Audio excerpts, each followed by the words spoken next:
دنیا کا بہت بڑا فاتح سکندر دی گریٹ، اس کو سکندر اعظم کا جو ٹائٹل دیا اس کے چمچوں نے نہیں دیا، اس تاریخ نے دیا۔ ہمارے تو ملک میں ٹائٹل چمچے دے رہے ہوتے ہیں، تو اس کو تاریخ نے لقب دیا سکندر اعظم۔ تو 300 سال تو زندہ رہتا، چلو جو عام عمر ہے 60-70 سال تو زندہ رہتا،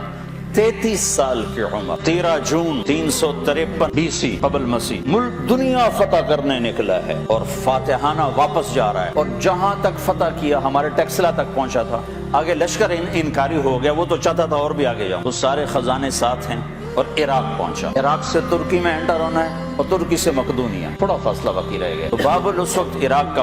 مشہور شہر تھا، وہاں اللہ نے پکڑا اور کوئی بڑی بیماری بھی نہیں دی، ملیریا بخار، ملیریا، اور موت نے جو جھٹکا دیا تو اس کی حسرت بھری فریاد سنو جو تاریخ نے محفوظ کر لی۔ کوئی ہے مجھ سے میرے سارے خزانے لے لے اور مجھے گھر پہنچنے تک کی زندگی دے دے، میں گھر میں مرنا چاہتا ہوں، یہاں نہیں مرنا چاہتا۔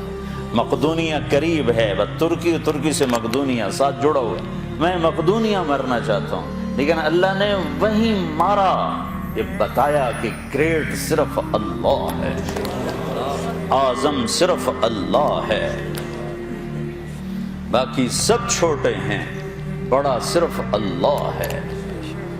اللہ اکبر، وہ ہے ہی اللہ کے ساتھ جڑا ہوا، سب سے بڑا